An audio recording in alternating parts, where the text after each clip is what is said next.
Welcome back to the fifth episode of our podcast, Steel HawkPod, where the Hawks steal the mic. We're your hosts, Krishna. And Keith, today is the third and last part of an Alumni Archives series. It's the last part already. It feels like we've only been down here for a minute.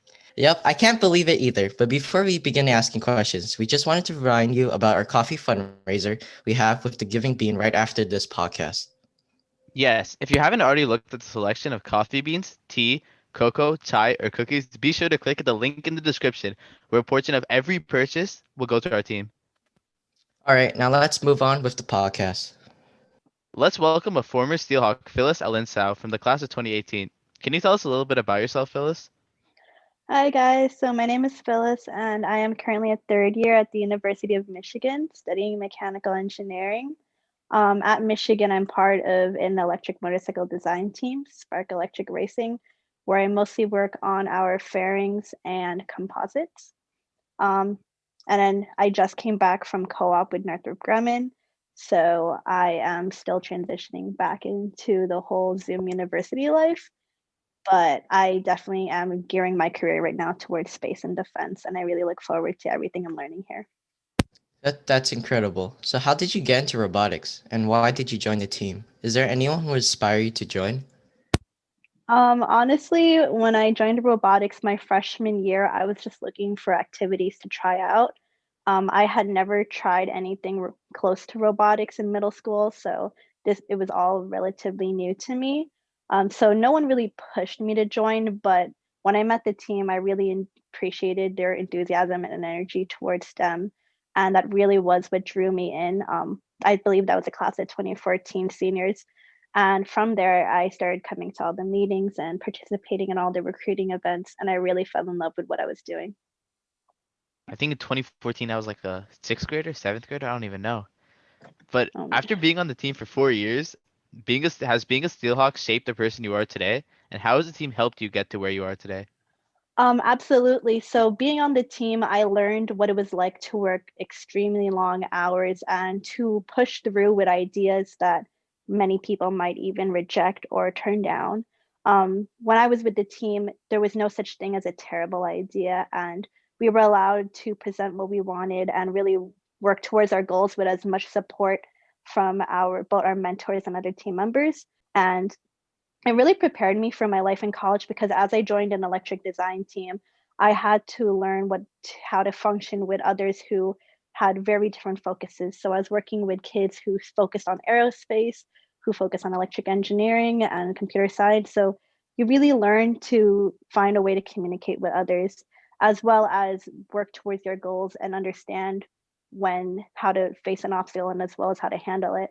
And the Steelhawks have definitely helped open a whole new door to me. I really don't think I would be where I am now without the team or without my time on the team and without my mentors supporting me all throughout the years. Even now, I still talk to a couple of our mentors and update them on my life and career just so they know where I am now and how their lives and their time when I was in Townsend really affected me. It's very nice to see that you guys still communicate with the coaches and still connect with the team after graduating. Um, what is something you have learned or taken from robotics that you still keep with you today? I would say my biggest takeaway from the team is really my work habits. I know that with our team, we were a lot more aggressive compared to other extracurriculars in the school, and we were often ridiculed for how much effort we put into robotics and how high our passions were. But my that work ethic that I learned and fostered back in Townsend had really shaped me to carry that on even through college and even in my internships and co-ops. So, for our next question, I feel like there's like a common theme about this one, but what would you say your favorite memory on the team is? Probably all our food runs, honestly. Oh, that's a first. Because I really liked working, but I don't know, this was before COVID. So with our team, we would do random food runs every few nights or so where kids would go to the halal cart or we would order pizza. And for some reason, those were always the highlights of my weekend and nights because it was just fun to sit down with everyone and try to wind down and debrief while chewing on some interesting fast food that we would find or order. So I actually really enjoyed those. We've had priceless conversations and priceless moments as a team and as friends um, during those nights and activities. I think like last year we lived exclusively off Yummy Taco and well, what was it? I forgot the other place that we used to get from. Tokyo Yeah, Express. Tokyo Express. Oh, yeah, we used to go to Tokyo Express, but we thought that was expensive, so we just kept sending like a bunch of freshmen to the halal carts or McDonald's sometimes. Yeah, one common thing last year was a lot of people just went on bubble tea runs, Dunkin' runs, and yeah. But this is a similar question. But is there something you experienced on the team that would have made you want to join had you known earlier? I think in hindsight, had I known how much our team was going to achieve both on the academic and personal growth level, I think that would have definitely pushed me to have wanted to join the team even more. Looking back, I really grew not only as a person and understanding myself and understanding others, but I also had never expected that we would win so many awards and be so recognized by both our school and city. Had I known that I was going to grow so much as a person, I would have been even more encouraged to want to join our team and really get involved. So is there anything that like you regret not taking advantage of or not doing on the Seahawks?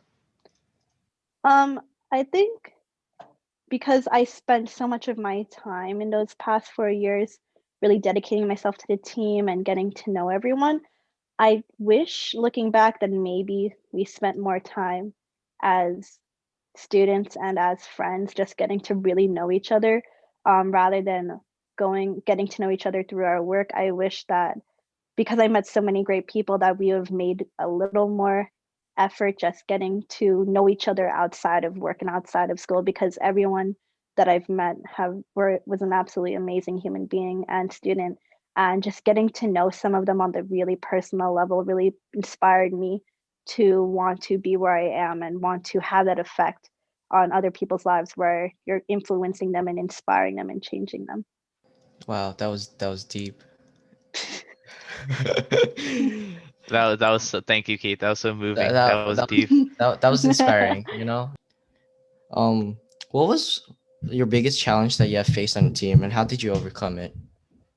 I think my biggest challenge was definitely whenever we had to do multidisciplinary work. I think that because we were all still really young and inexperienced, it was difficult sometimes to get our points across and really collaborate while seeing eye to eye.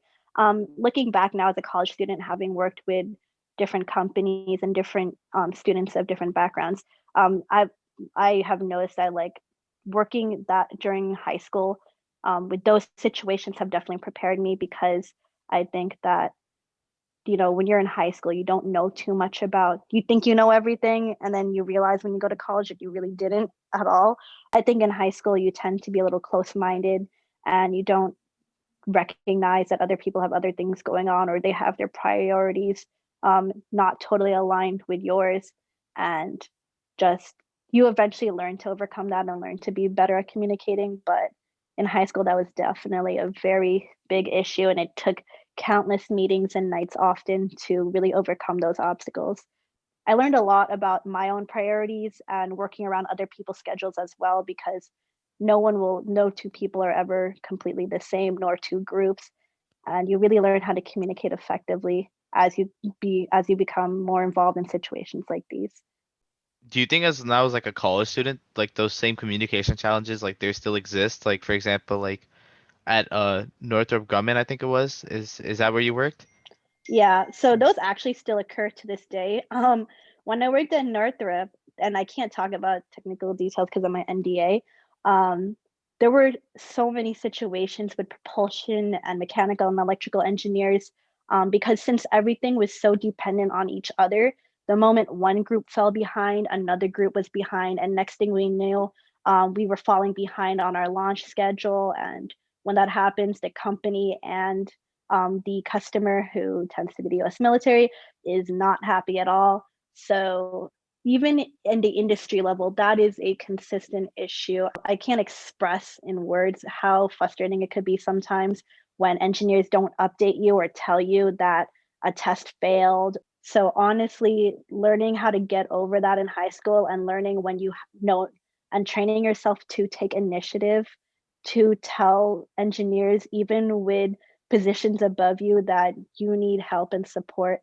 At the end of the day, they're all human beings. And when you express how critical your situation could be or how your tasks aren't meeting your deadlines because of other people, you learn that they're all willing to collaborate and even have meetings with you to try to get everything settled. What is something you wish would never change about the team? I hope that the drive of the team honestly never changes. That drive to this day is still in me, the drive to want to make something bigger than myself and contribute to something that's going to change the world and other people's lives. And I tell Heitman all the time, like, it is ridiculous how much of my life has changed being on the team. And I really hope that all the new members and students who join the team come together and realize that this team has been incredible for the longest time, and it has a ridiculously strong foundation. And what Townsend had fostered, the robotics team that we have, is just absolutely incredible. And it took years of development, but it has prepared so many students for college and for the engineering world. And it's absolutely amazing what our drive has done and the passions that they fostered. So I really wouldn't take those for granted at all. It's critical to put yourself out there. It's critical to show those passions and show what drives you, because like you're going to be working on projects that you would not have ever imagined, and you're going to be literally making history as your career goes on. So after like, doing a lot for the team, being a rookie, a veteran, mechanical lead, and then president, did you have like a favorite season among those or like in one of those roles?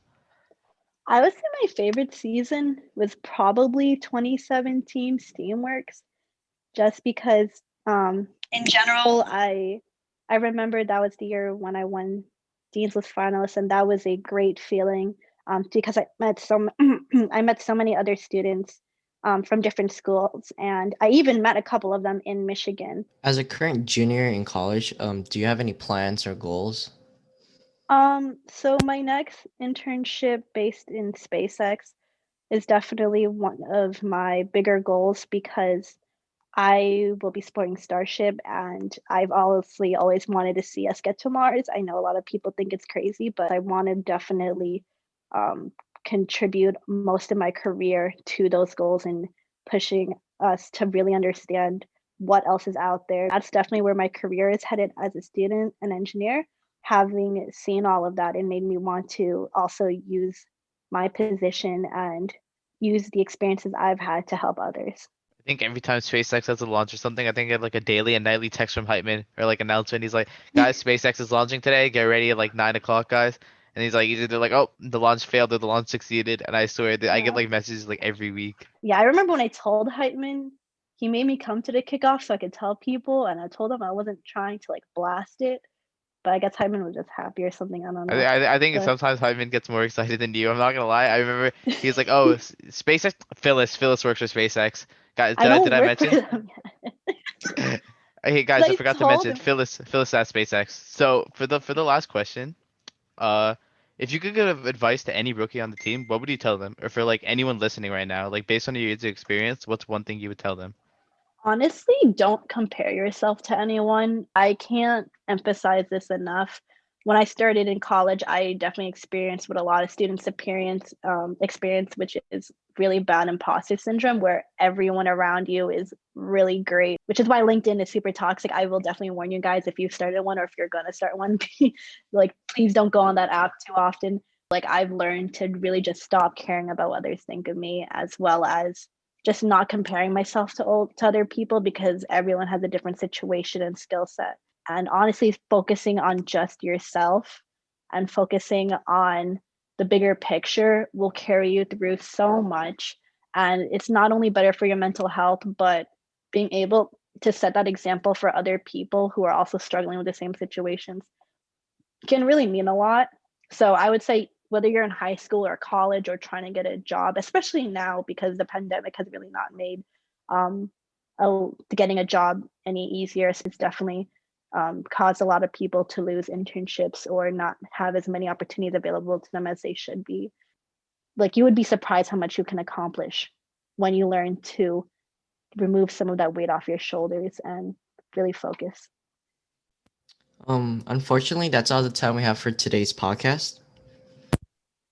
We loved having Okay. you here today, Phyllis, and we hoped everyone learned as much about you as we did today. So, wrapping this episode up, do you have any last words you want to say to viewers? Um, I think honestly, don't take for granted what the team has given you and really take every opportunity they throw your way because you're going to walk away with some of your best memories being on the team. And like, what, it's 2021 now, 7 years ago, I did not imagine that the Phyllis I am today was the Phyllis I was going to be, what that was the person I was going to become. Like, relish every good moment you have, every good, every bad, because you're going to grow to be an incredible person. Thank you everyone for tuning in to the last part of our Alumni Archives series on Steel HawkPod, where the Hawks steal the mic. We'll certainly miss being on here, and for the last time, we're your hosts, Keith. And Krishna, it's been a fun ride, and we hope you enjoyed our Alumni Archive series.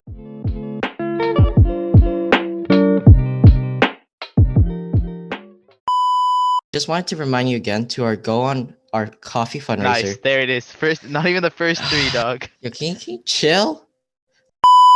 I'll be based in LA and my rent is ridiculous. I thought New York was bad. So I'll get Heitman a shirt. I didn't know he was that happy, so I guess I'll buy him a shirt or He something. always he I always think he talks always about talks about it. Spacex. I think if you get him a shirt, he's gonna like hang it up like in like his back. He's gonna be like, "Oh guys, yeah, a student got this, an alumni. She works for SpaceX now." Oh my Yeah, no god. biggie.